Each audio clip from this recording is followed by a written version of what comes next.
շատ սիրել եմ գեղարվեստական, ավելի շատ օրինակ հայկական գրողների եմ շատ սիրել, օրինակ չեմ կարող վերցնել, չգիտեմ, ոտանավորների ստեղծագործական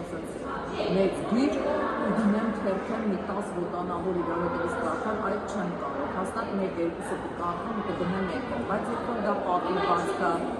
որ իմ սիրած ժանրն է, այսինքն ավելի շատ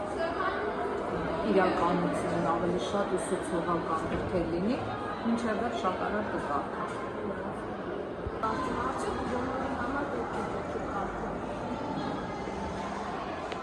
Գրքի կարդալը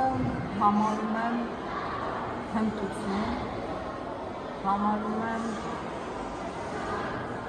արտադիր, բայց չես կարող ստիպել, որովհետև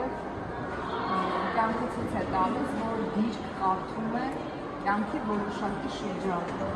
Երբեմն դպրոցական տարիներին շատ կարդում ես,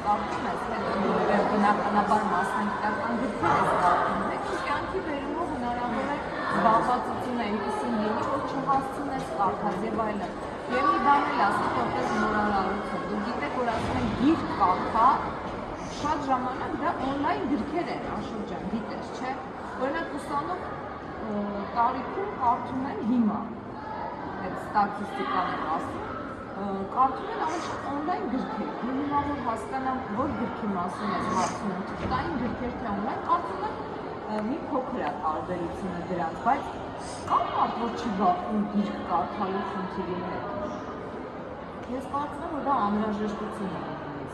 եւ մասնագիտական գրքերը, դե բնականաբար, եւ ամսագրերը, եւ նորույթները։ Հետո գիրքը կարդալ, որ վերցնենք հենց այդ բառը, մենք ամբողջ օրը, օրինակ դուք էլ հեռախոսի, համակարգչի մեջ, փնտրում ենք ինչ-որ հետաքրքիր բան, որ կարդալու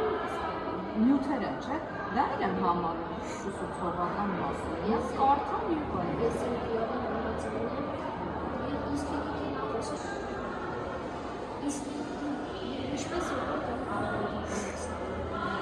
օրինակ ասեցի աշրջան, նորից կրկնեմ, օրինակ հմտությունների հիման վրա էլ է կարելի գիտելիքներ ստանալ, կարդալով, ուսուցանվելով, ինքնուսուցմամբ, սովորելով, կարելի ասել սովորել եւ հմտությամբ, եւ կյանքի դպրոցով, եւ գրքային խնդրեմ, հաջողություն ապրեք ձեր նախագծի։